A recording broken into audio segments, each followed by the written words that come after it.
नमस्कार बच्चों, कैसे हो आप और कैसी रही आपकी दिवाली वैकेशन? मज़ा आया ना? ओके, अभी हम लोग तैयार हैं अपने सेमेस्टर 2 के लिए। बेटा, आपको पता है कि चींटी देखी है आपने? चींटी कैसे रेंगती हुई जब भी उसको खाना चाहिए होता है, किस तरह वो भाग भाग के दौड़ के जाती है और अपना खाना वो ढूंढ लेती है। उसके आगे आप पत्थर रखो, कुछ भी रखो तो वो कैसे वहाँ से घूम के चली जाती है। उसको डर नहीं लगता है कि किसी का हाथ या पाँव मेरे ऊपर पड़े तो मैं मर भी सकती हूँ। वो अपने साथ से आगे बढ़ती हुई जाती है। आपको पता है, जो वीर महाराणा प्रताप थे ना, वो चींटी की करतूत को देख के उससे साहस सीखे थे। फिर उन्होंने बहुत बड़ा युद्ध भी लड़ा था। तो ये था चींटी का साहस। तो आज हम लोग करने जा रहे हैं टिलटिल। उसका पता है कौन होती है टिलटिल? टिलटिल होता है कछुए का बच्चा। ये है पाठ हमारा 11, टिलटिल का साहस।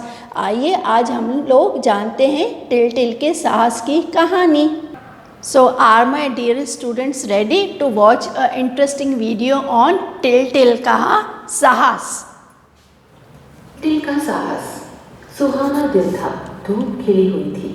सूरज की रोशनी नावें निकालते मछुआरे और चट्टानों के पास बालू की ढेर पर भी सूरज की गर्मी से बालू बहुत गर्म हो गई थी।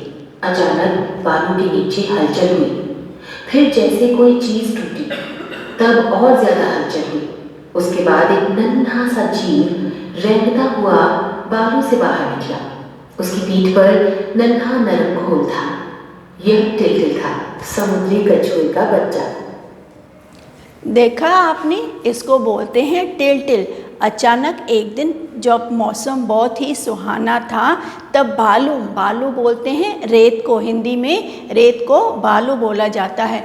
तो उस गर्म रेत से एक जानवर निकला। रेत में थोड़ी सी हलचल मची और उसमें से एक नन्हा सा जानवर निकला जिसको बोलते हैं हम टिलटिल। उसका नाम था टिलटिल, जो कि है कछुए का छोटा सा प्यारा सा बच्चा।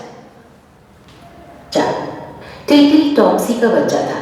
टॉप्सी समुद्र में रहती थी, वही उसका घर था। वह सारा दिन लहरों में खेलती रहती थी। लेकिन समुद्र तो रहने के लिए बड़ी अशांत जगह है, इसीलिए जब अंडे देने का समय आया तो वह तैरकर समुद्र के किनारे पर आ गई। किसी शांत जगह की खोज में बालू के ढेर के किनारे किनारे रेंगती रही। वाह, चट्टान के किनारे वाला ये कोना बहुत अच्छा है। टॉप्सी ने ये सोचते हुए वहां अंडे दिए, उन्हें बालू में दबाया और तैरकर वापस समुद्र में चली गई। समुद्री कछुओं को चिड़िया की तरह अंडों को सेना नहीं पड़ता। बालू धूप में गर्म हो जाती है, वही अंडों को गर्म रखती है जब तक बच्चों के निकलने का समय न हो जाए। टिलटिल ने अपनी नन्ही गर्दन घुमाकर चारों ओर देखा। सूरज की तेज धूप आंखों में चुभी और उसे जरा सी देर को चक्कर आ गया। उसने बालू पर लहरों के टकराने की आवाज सुनी। उसके मन के अंदर से किसी ने बताया कि समुद्र उसे बुला रहा है। उसके पैरों के नीचे बालू खिसकी। बालू के नीचे से 5 और कछुए के बच्चे रेंगते हुए बाहर निकले। वे सब टिलटिल के भाई बहन थे। टिलटिल ने कहा, तुम लोग मेरे पीछे पीछे आओ, हमारे पास ज्यादा समय नहीं है। एक ने पूछा, पर हम क्या कर रहे हैं? एक दिन क्या हुआ, टिलटिल अपने भाई बहनों के साथ इधर उधर अपना घर ढूंढने निकली। तो उसके भाई बहनों को उसने आदेश दिया, चलो चलो, आप भी, हमारे पास इतना समय नहीं है, आओ, हमारा समुद्र इंतज़ार कर रहा है। किसका बच्चा था टिलटिल? टॉप्सी का। टिलटिल ने कहा, समुद्र में कौन था?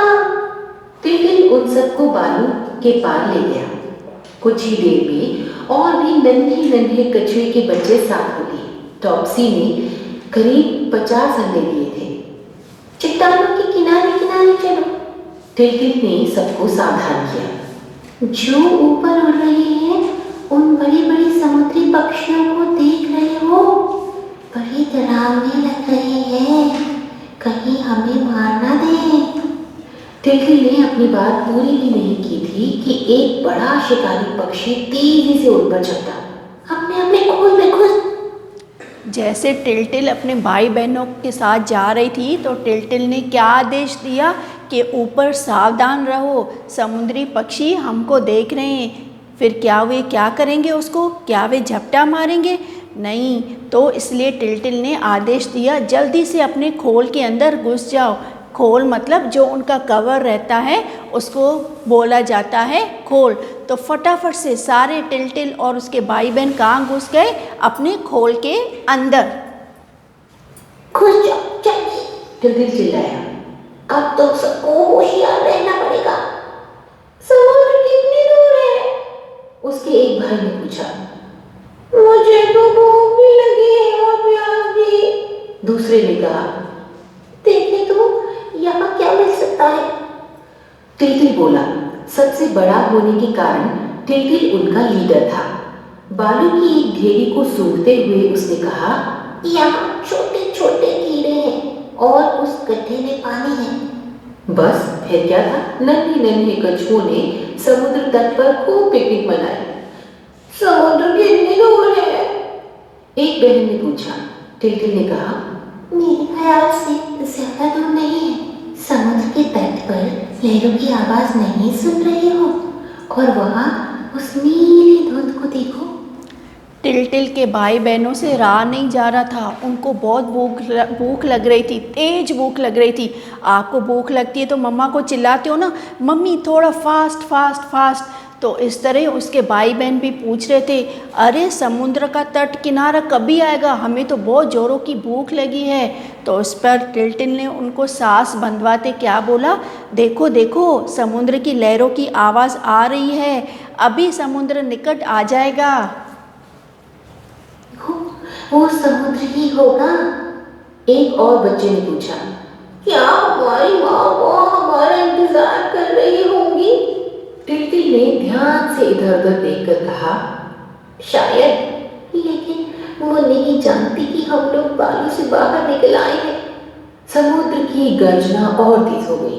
पैरों के नीचे बालू ज्यादा गीली लग रही थी। छपाक! समुद्र तट से टकराती लहर ने उन्हें छू लिया। कितना ठंडा, कितना अच्छा लग रहा है ये समुद्र।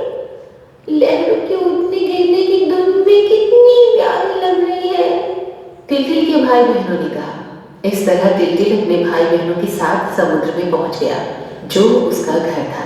टिलटिल ने खुशी से कहा, अब सब ठीक है, हम अपने घर समुद्र में पहुंच गए हैं। सीख, हिम्मत और एकता से कोई भी कठिन रास्ता तय कर सकते हैं। फिर तीसरे भाई बहन ने क्या पूछा, अरे हमारा माँ इंतज़ार कर रही होगी क्या समुद्र में? तो हम लोग फिर क्यों देरी कर रहे हैं? तो टिलटिल ने बोला, हाँ माँ तो हमारा इंतज़ार कर रही होगी, अब हम लोग जल्दी जल्दी जाते हैं। तो सारी बाधाओं से दूर होके वो जल्दी जल्दी कहाँ पहुँच गए? समुद्र के अंदर। जब उन्हें रेत गीली लगी तो उन्होंने कहा, अरे हम तो पहुँच गए अपने घर के अंदर, यानी कि समुद्र के अंदर। तो सारी बाधाओं को पार करते हुए टिलटिल और उनके भाई बहन समुद्री पक्षियों का सामना करते करते कहाँ पहुँचे? अपने घर। तो ये थी टिलटिल के साहस की कहानी। बच्चों, हिम्मत और एकता से कोई भी कठिन रास्ता तय कर सकते हैं। आप में हिम्मत है और ताकत है और बुद्धि है, एकता है, तो आप कोई भी कठिन कार्य जल्दी से हल कर सकते हो। तो ये थी इस पाठ की सीख। आइए अब जाते हैं वर्कशीट पाठ पर। तो अभी आपकी बारी बच्चों, चलते हैं हम वर्कशीट की ओर। आइए चुनिए और भरिए, आरंभ करते हैं। इधर उसका क्या होगा? इसके आपको बेटा जोड़े बनाने हैं सहायता बॉक्स में से, ठीक है? इधर तो उसका होगा पेयर्स बनाने हैं, गुड वर्क। अभी दूसरा है सजी, तो उसका क्या होगा? उसका जोड़ा कैसे बनाएंगे? शाबाश। थर्ड है सूज, तो हम लोग क्या लिखेंगे? इसका जोड़ा किससे बनाएंगे? ओ वेरी नाइस। लुका मतलब कि लुका छुपी खेलते हो, छुप जाते हो ना आप। अरे वाह, फिर आपकी दीदी आपको ढूंढती है ना, उसको बोलते हैं लुका छुपी। छोटा मोटा। शाबाश, पता चला कैसे। अरे वाह, 100% स्कोर किया है बच्चों आपने, वेरी नाइस। तो आपको पता चला कैसे जोड़े बनाने हैं। आइए एक और वर्कशीट करते हैं। दिए गए प्रश्नों के उत्तर में सही का निशान लगाइए, जिसे आप कहते हैं बेटा एमसीक्यूज। नन्हे से जीव की पीठ पर क्या था? बालू, नरम खोल अथवा गड्ढा। शाबाश। दूसरा देखें, आइए बच्चों। टॉप्सी ने कितने अंडे दिए थे? करीब 50, करीब 40, करीब 20। आइए चेक करते हैं। ओ शाबाश, वेरी नाइस। अब चलते हैं हम लोग, मिलान कीजिए, यानी कि do matching, match the following. बौछार, यानी दिए गए शब्दों को उनके बहुवचन रूप से मिलाइए। बौछार, बौछारें। शाबाश। मछुआरा, मछुआरे। शाबाश। बच्चे, बच्चा, बच्चे। कीड़ा, तो उसका क्या होगा बहुवचन? कीड़े। नदी, नदियाँ।